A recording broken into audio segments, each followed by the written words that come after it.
In for Emily Chang, and this is the best of Bloomberg Technology, where we bring you all of our top interviews from this week in tech.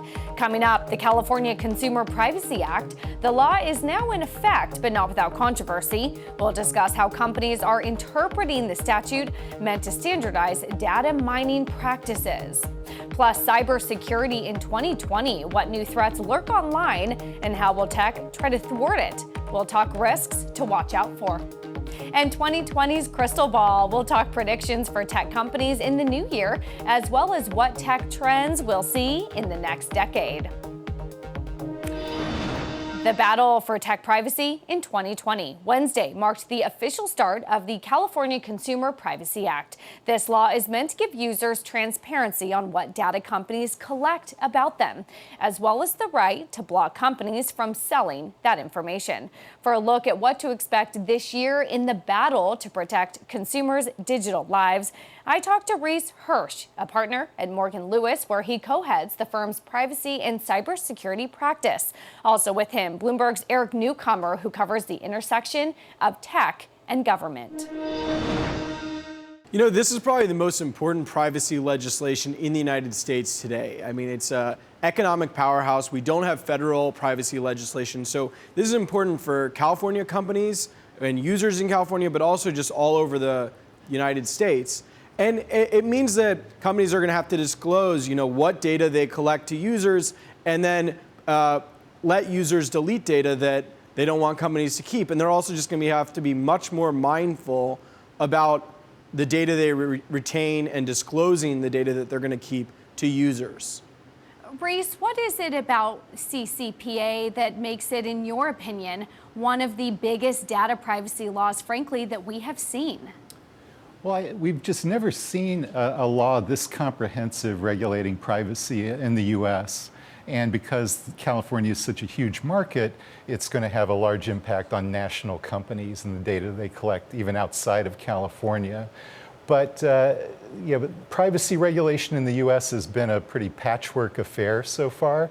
But this is a very comprehensive, rigorous approach that creates a host of new privacy rights for consumers that they've just never had before. Eric, as you take a look in your reporting, you're also looking at CCPA, of course, coming into effect, but there could be some differing ballot initiatives that also pose some changes to the law. What potential changes could we be facing? Right, so there might be a referendum in California on the ballot in 2020, which would sort of lock in a lot of CCPA and then expand some of its provisions, make it harder for California legislators to chip away at the bill. So that's one thing.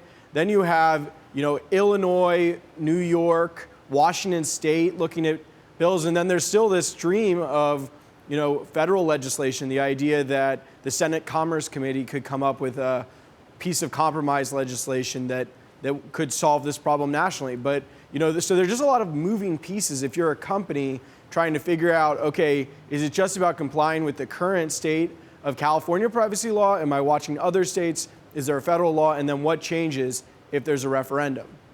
And Reese, what potential changes in this election cycle on any proposed ballot initiatives do you see that could be big changes from what we currently have? Well, the CCPA was created through a ballot initiative initially, and so it's continuing to evolve, and it's very possible that this new ballot initiative will be on the ballot in November. And it will, if anything, strengthen the CCPA and make a number of significant changes, like changing the enforcement agency. It would take jurisdiction away from the California Attorney General and give it to a new agency regulating privacy in California. Reese, do you see California as the beginning of a federal privacy law? Well, California has always been a trendsetter, in privacy regulation, and I think that's definitely proving to be the case already because, as Eric mentioned, there are laws in New York, Illinois, Washington, and other states that seem to take their cues from the CCPA. And I think that right now, the chances of federal privacy legislation appear to be stalled. But if you have states around the country adopting new laws that either are similar to the CCPA or take the CCPA a step or two further, you could have an enormously complex regulatory landscape for businesses in very short order.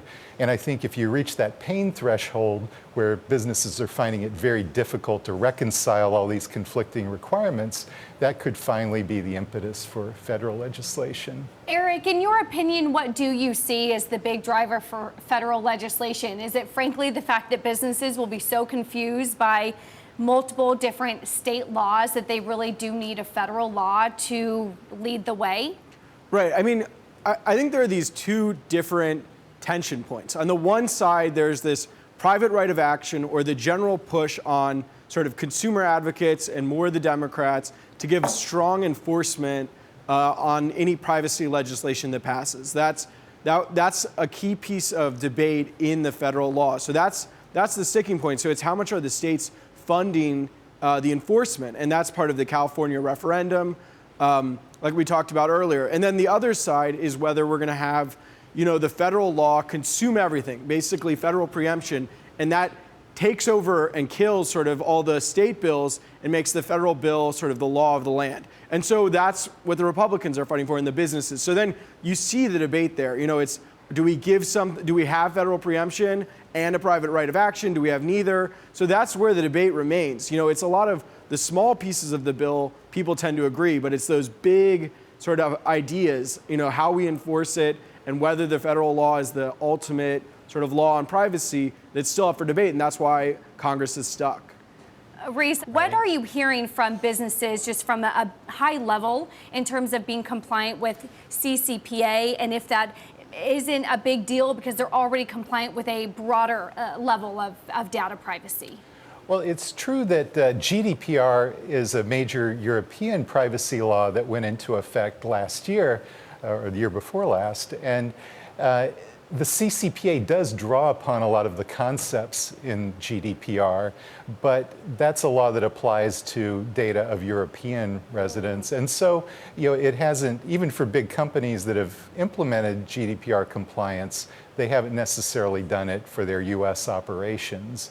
And also, the CCPA has its own set of requirements and nuances. So the fact that you've done GDPR doesn't necessarily mean that you're all the way there by any means with CCPA. That was Reese Hirsch, partner at Morgan Lewis, and Bloomberg's Eric Newcomer. Coming up, get ready for a whole new slew of cyber attacks in 2020. We'll talk about what fast-growing CrowdStrike is doing to address those threats next. And if you like Bloomberg News, check us out on the radio. You can listen on the Bloomberg app, Bloomberg.com, and in the U.S. on Sirius XM. This is Bloomberg.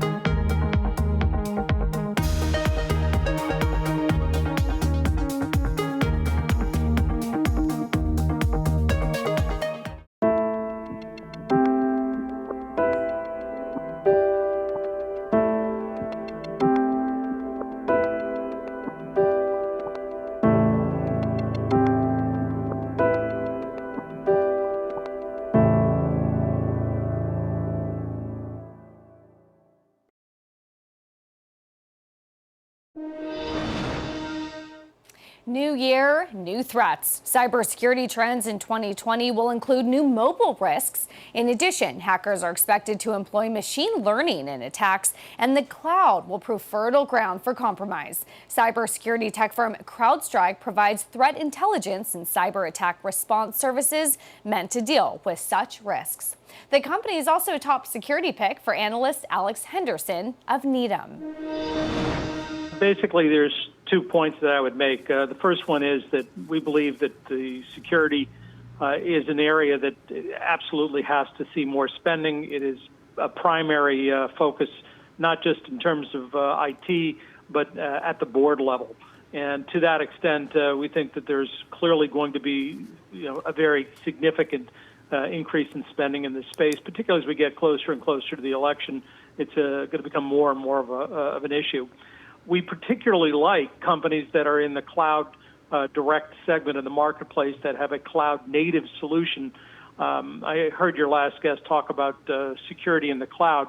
What we want to highlight here is these are companies that are in the cloud natively that are used to protect companies directly from the cloud, as opposed to connections between an AWS, a Microsoft Azure, or something like that, where it's a cloud connection, but it's not necessarily secure. So quite different from what he was referring to.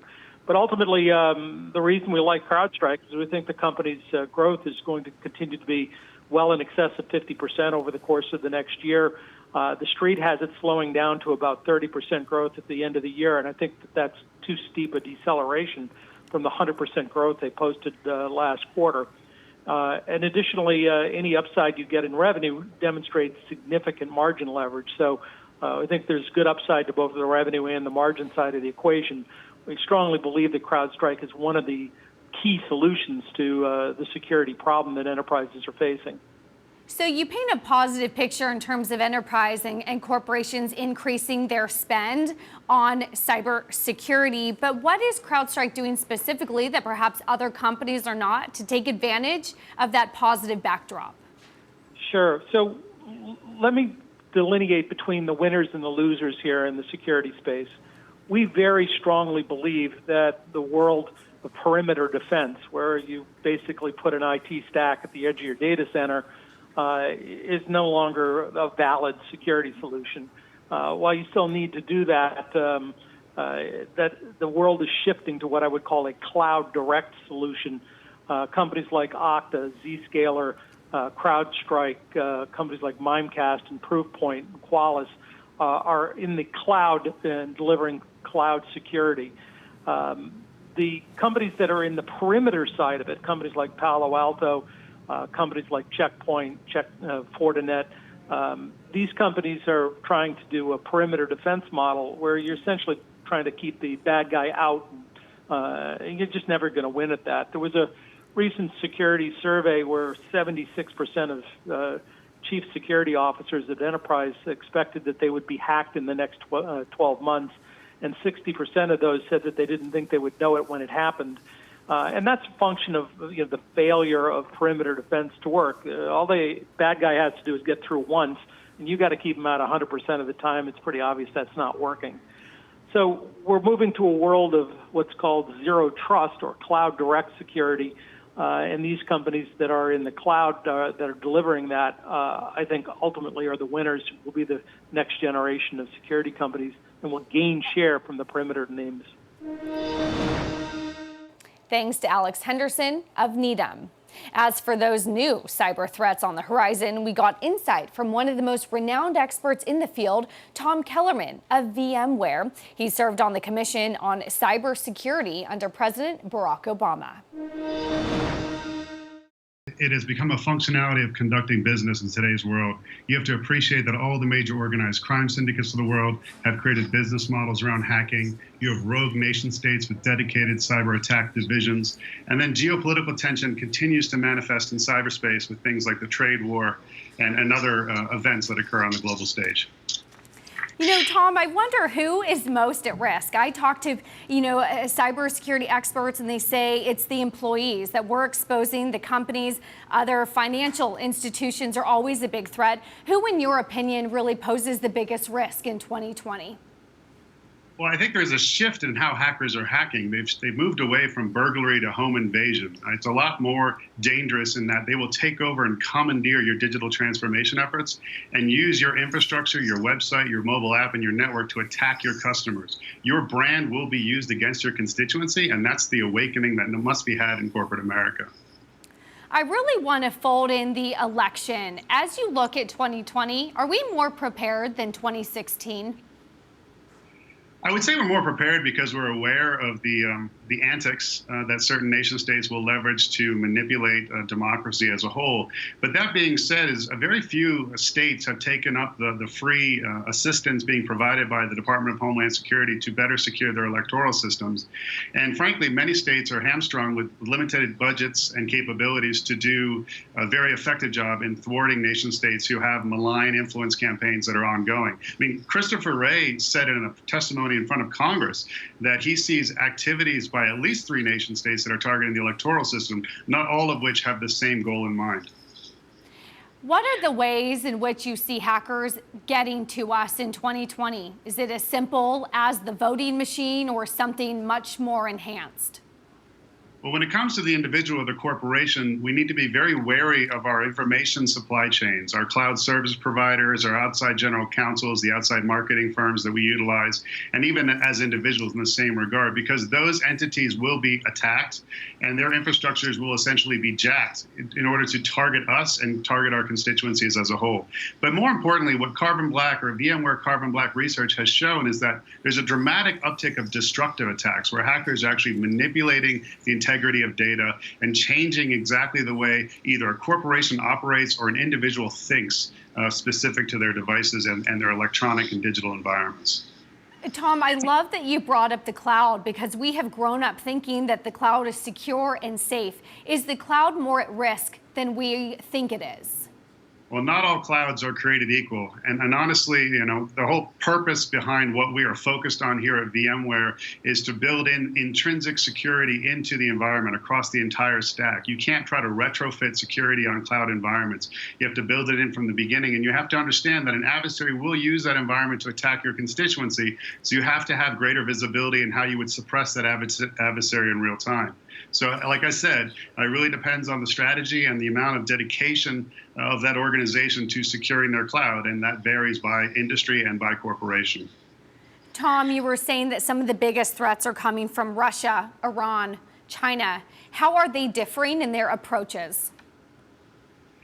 Well, frankly, you have a 50-year plan that's espoused by China for information dominance, and I do see that as the trade war is cooling, you'll see lesser and less attacks by Chinese hackers against American corporations, hopefully. But you see North Korea and Iran now having A-teams and cyber attack capabilities, and they're willing to destroy data. They're willing to commandeer infrastructure and leverage attacks against your constituencies. And this is compounded by the fact that, the Cold War is alive and well. And the Russian techniques are very much focused on undermining the institutions of the West and the validity and the integrity that we place upon all sorts of things from democracy to our own data. That was Tom Kellerman of VMware. And coming up, drum roll for Tesla. The company delivered its first China-made Model 3s to customers in China before the end of 2019. Was it enough to help meet its deliveries goal for the year? And a conversation with the co-founders of Grab. From ride-sharing to food delivery, we look ahead to the future of the Singapore-based tech company. This is Bloomberg.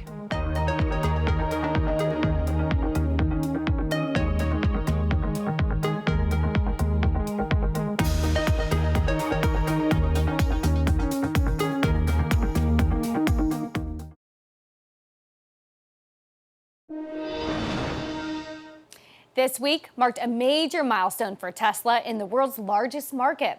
The first 15 units of Model 3 sedans assembled at Tesla's new multi-billion-dollar Shanghai plant were delivered to company employees on Monday. I discussed the significance of the occasion with Bloomberg Auto reporter Craig Trudell.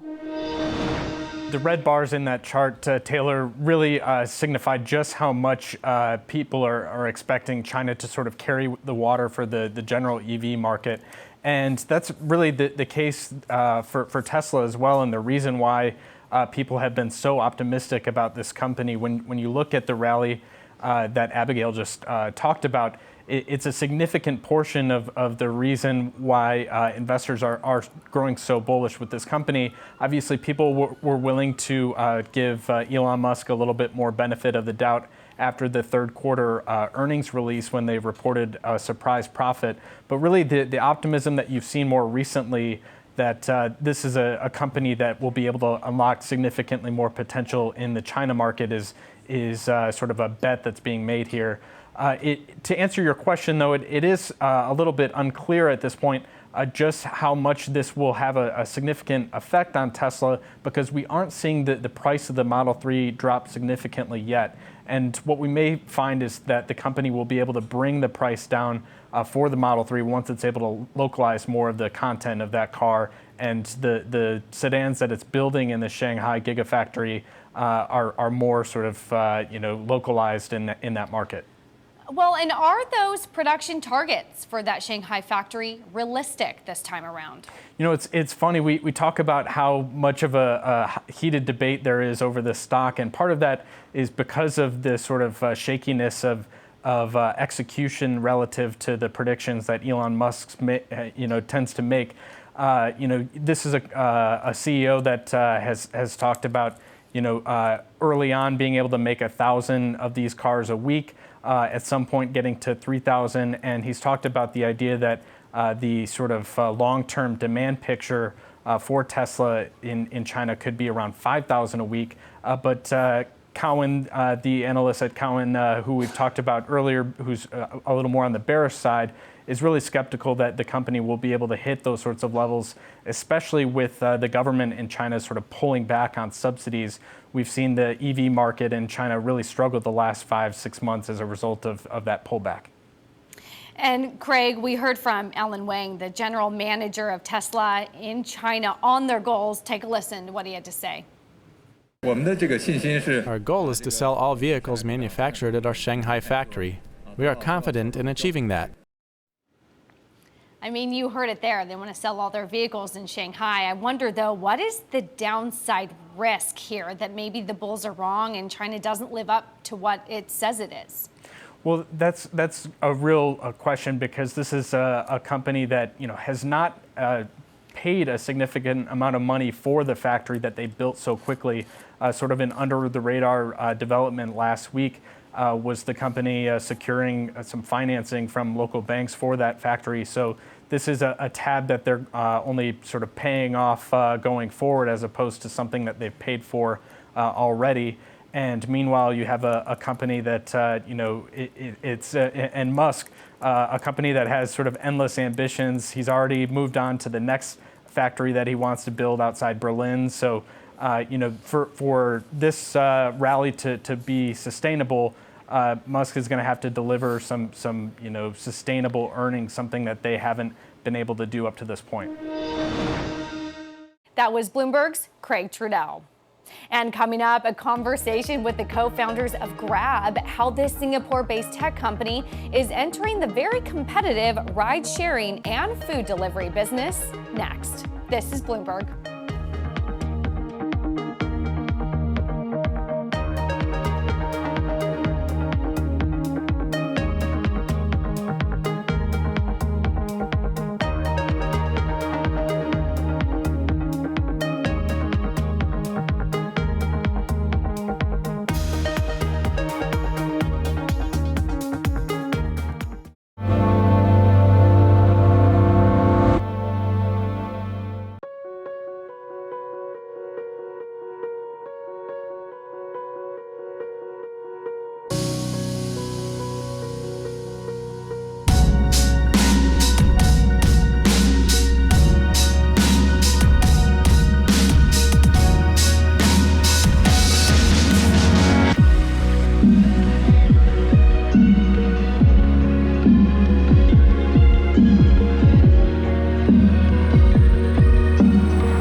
Welcome back to the best of Bloomberg Technology. I'm Taylor Riggs.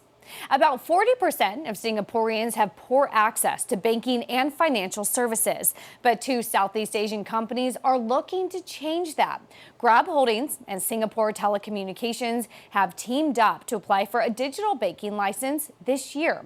The Monetary Authority of Singapore wants to grant as many as 5 virtual bank licenses to boost competition and innovation. Several other groups have expressed interest in applying, including billionaire Alibaba founder Jack Ma's Ant Financial. And speaking of Grab, co-founders Anthony Tan and Hu Ling Tan, no relation, are both from Malaysia. They met at Harvard as MBA students. The two spoke to Bloomberg's Emily Chang in an exclusive interview in May. We'll hear how they have their sights set on making Grab a super app.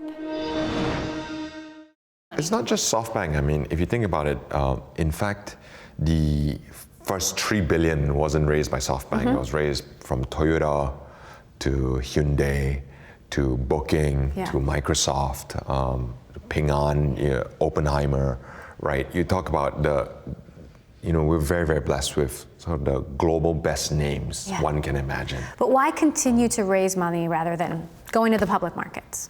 Because of our super app ambitions, which now involves a much broader set of services for our customers, there needs to be additional innovation and additional investments. And those are the investments that our partners, they identify the opportunity and they're like, we understand, we want you to do it. In fact, they're encouraging us to go bigger, bolder, and better so that we can just serve Southeast Asia more consistently. Tell me about your relationship with Masa. You've said that he's told you you can have unlimited capital from him. And yet I assume you're probably not asking for unlimited capital. No, that means unlimited dilution. Masa and I are extremely close, and we're very blessed to have a mentor, a personal mentor, and a friend and partner in this journey. But I will not right now need that capital or want that capital today because we have enough capital to invest in what we need today. So Ling, you recently told me you surpassed $1 billion in revenue last year, that you're on track to double that this year. Where is the growth going to come from? I think in terms of countries and regions within Southeast Asia, the biggest trajectory and growth area we've seen is Indonesia, and we're doubling and tripling down there as well. How far away is profitability? In certain markets and certain verticals, it's actually already profitable. Now, for us, it's really important that we build and create more value, right? It's very easy to say, hey, you're the most popular app, and then just be like, oh, chill, right? Or as opposed to, hey, we're the single most popular app, but there's lots of competitors, so we need to make sure we deliver more value so that we earn the right of customers to keeping us as the single most popular leading ride-hailing app. Uber can't say when it will be profitable, and that has been a problem for investors. Are you learning from that? It's different. It's different. So first of all, Uber, majority of its business is ride-hailing today, plus obviously a food delivery. Lyft as well is ride-hailing. The point is, we see ourselves, our comparable is more WeChat, right? As a super app. So will Grab go public? Right now, we have no plans to go IPO. We don't need to go IPO, hence that very big round.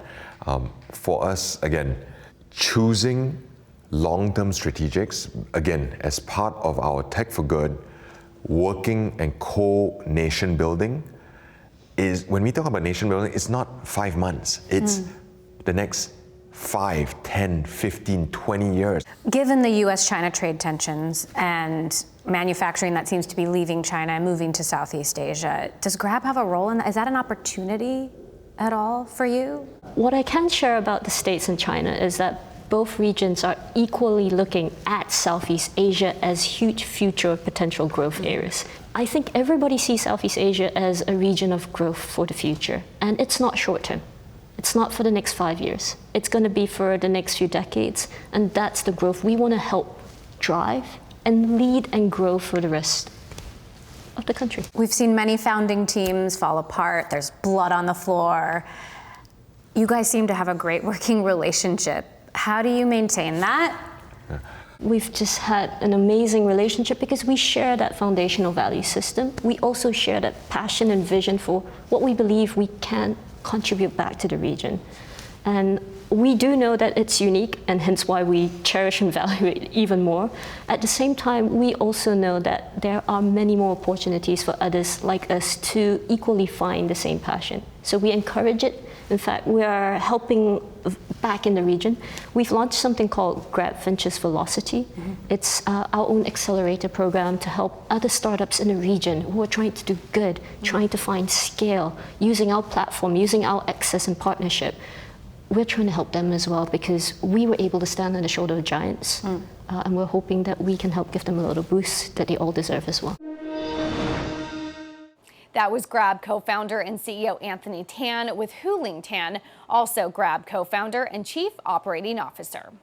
Now to a business relationship resuscitated after all, but ending in 2017. UK chip designer Imagination Technologies Group says it has struck a new license agreement with Apple. Bloomberg Technology's Mark Gurman filled me in on Thursday on why it's so significant.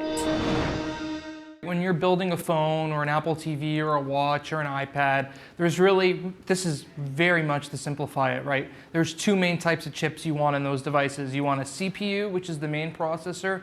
You want a GPU, which is the graphics processor. Now, since 2014, Apple sourced GPU designs from this UK company, like you said, Imagination Technologies. They basically put that company to death a couple of years ago when they started designing their own GPUs.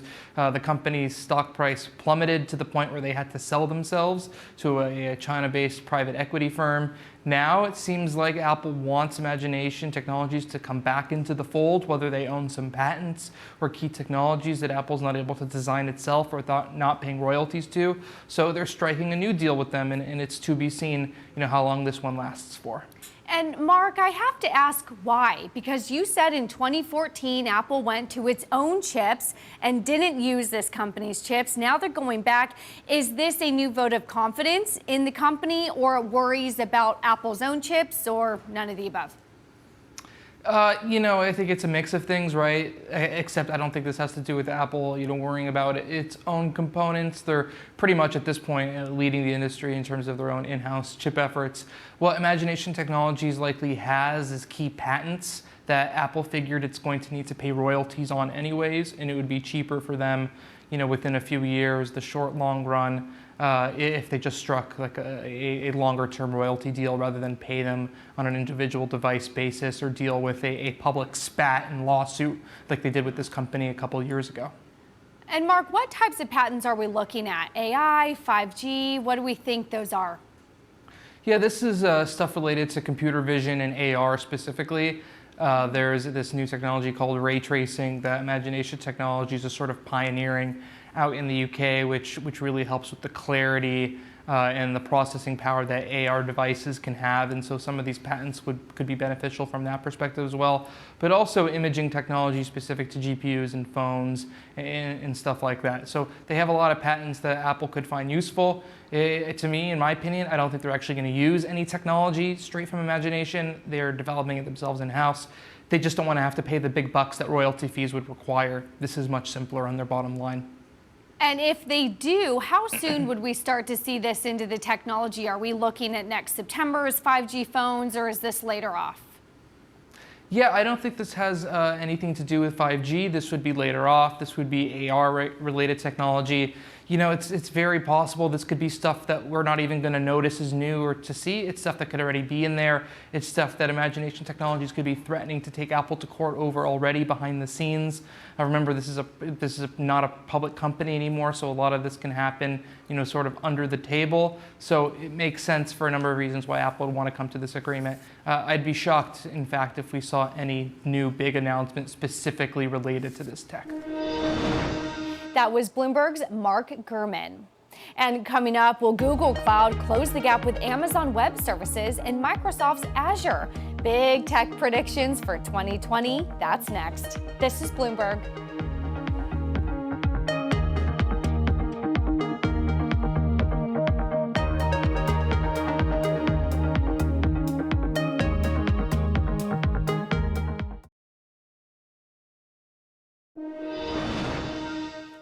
From IPOs to advertising, data privacy, and antitrust, 2020 is sure to offer up big challenges and opportunities for the tech sector.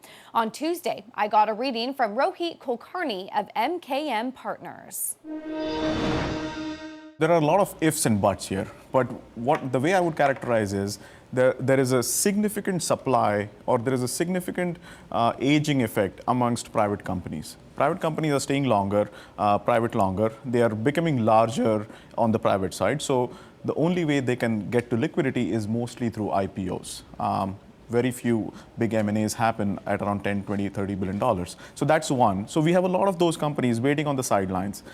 The stock market is at an all-time high. That makes the sentiment of the average Joe much more positive. I'm not a macro guy, but my crystal ball says if these two factors hold, we should see IPOs, more and more IPOs in the next 6 months, call it, because we have elections and we have kind of uncertainty around that in the second half. So that's my crystal ball. Again, we'll see how things go. Your top call, and I've been trying to round up the sentiment, so to speak, from lots of analysts on the street, it is Amazon. Yeah. Typically, in the interviews that I'm doing, Amazon isn't in the top 5. Why Amazon for 2020? I feel there are two overarching debates on Amazon. Again, on the sell side community, I think it is as consensus along as anybody. It's either Amazon, Facebook, Google in no particular order. It's like choosing one of your best kids, basically. For us at MKM, it's Amazon followed by Facebook followed by Google. For Amazon, I think the overarching debate is twofold. One is they're investing a lot of money in same-day shipping. What is going to be the return look like? I feel we will see returns in the first half of this year with accelerating retail growth in some shape or form. Maybe investors can give them a pass on margins. The second equally important debate is, can Amazon hold its market share on the cloud versus Microsoft and Google? I think that's the biggest kind of debate. So I feel over the next, call it 6, 12, 18 months, what Amazon has been doing from the machine learning, hypercompute, mega workloads that migrate to the cloud from mainframes and very, very old data centers, that's where Amazon is doing a lot better as compared to Microsoft and Google. That's where I'm willing to bet that Amazon kind of again steps away from the crowd and continues to hold their market share. That's the bet, and that's why I like Amazon heading into 2020. Picking the other two favorite children, it's Facebook and Google. I'm showing a chart here where it's just total ad revenue, not ad revenue growth, but it's Google and Facebook, clearly number one, number two. Are those the best two poised to benefit from a very constructive ad spend market? Obviously, as in they are the two companies that are having asymmetric amount of growth and asymmetric amount of market share from any new ad dollars going from offline to online channels. Facebook and Google both are multi-headed monsters, if you will. They have a lot of assets with more than 1 billion users or active eyeballs, you call it. So that's why it's hard to bet against them. But if I had to step away from either of them, I feel amongst the social media names, I like Snapchat, where Snapchat might be positioning itself as somebody who can take away a little bit of share from Twitter amidst all these political advertising kind of debates that are going on. Within big tech, antitrust, data privacy, do you shrug it off because the fundamentals are strong? Again, I feel the order in which we like the mega caps, Amazon, Facebook, and Google, the regulatory headwinds that each of these companies face, that's the order in which I feel that the companies would have sentiment weigh on them. Amazon with the least, Facebook somewhere in the middle, and Google with the most over the next, call it 12 to 24 months. That would translate into sentiment and the multiples, and that's why we rank order that way. That was MKM Partners' Rohit Kulkarni. And also out with 2020 predictions was CFRA Vice President of Equity Research, John Freeman. They include Alphabet's Google Cloud offerings, Oracle undergoing a big reorganization, and Facebook entering the cloud business. I caught up with Freeman Monday. it's crowded at the application layer. So you have Salesforce and all of the different, software as a service companies. But in terms of infrastructure as a service, essentially what Amazon does, the AWS service, there are really only 3 competitors. There's, at least in North America, there's Microsoft's Azure, Amazon's AWS, and Google Cloud. Google Cloud being a relatively new entrant that went from kind of zero to now it's above a $8 billion annual run rate. I think the thing that distinguishes these guys is obviously they've done a lot of innovative stuff, particularly Amazon, which was first, but it's scale. Facebook, Amazon, Google, and Microsoft operate data center infrastructures, cloud infrastructures that are orders of magnitude larger than anybody else. And so that's the ticket to entry. And so from my point of view, it's like, why wouldn't they? And I know they've discussed it. I mean, I don't have any idea that they will, but it just makes total sense. And it would give them regulatory protection. I mean, they would be the last entrant into a market, of 3 players, they'd be the 4th, right? So they would probably avoid a lot of the regulatory scrutiny that they would get, particularly if they do something in the consumer space or try to expand through acquisition or that kind of thing. It just seems like low-hanging fruit that they could just take right off the tree. Well, and John, you talk about the other 3 entrants in that market, which another one of your top calls is that Google's cloud will make significant roadway into that. But how do they keep up with an Amazon and a Microsoft, which have dominated up until this point?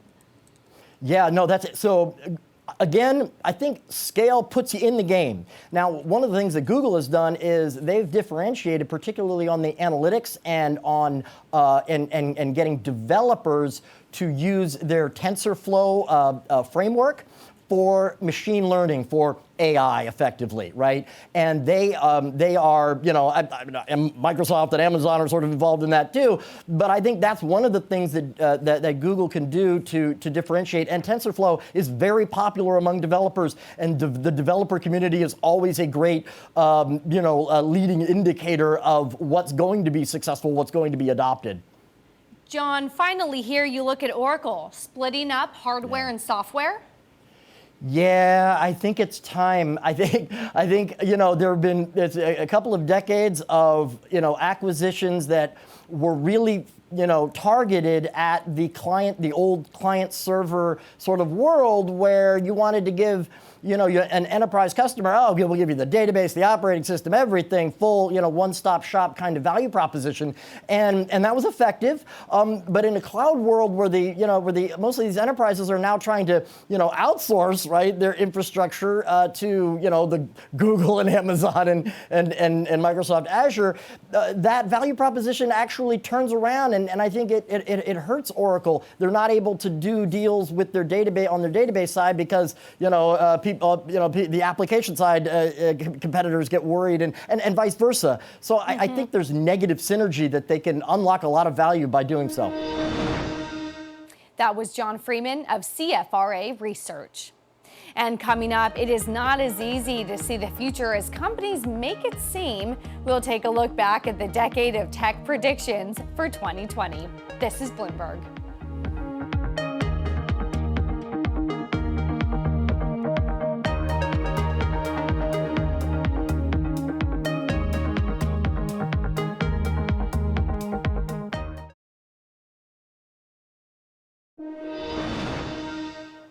Mobile phone ownership, Elon Musk's Hyperloop, Toyota's self-driving cars, Bitcoin, they were all part of predictions of the last decade for 2020. And many did not come to fruition, as I learned from Bloomberg's Mark Millian on Thursday.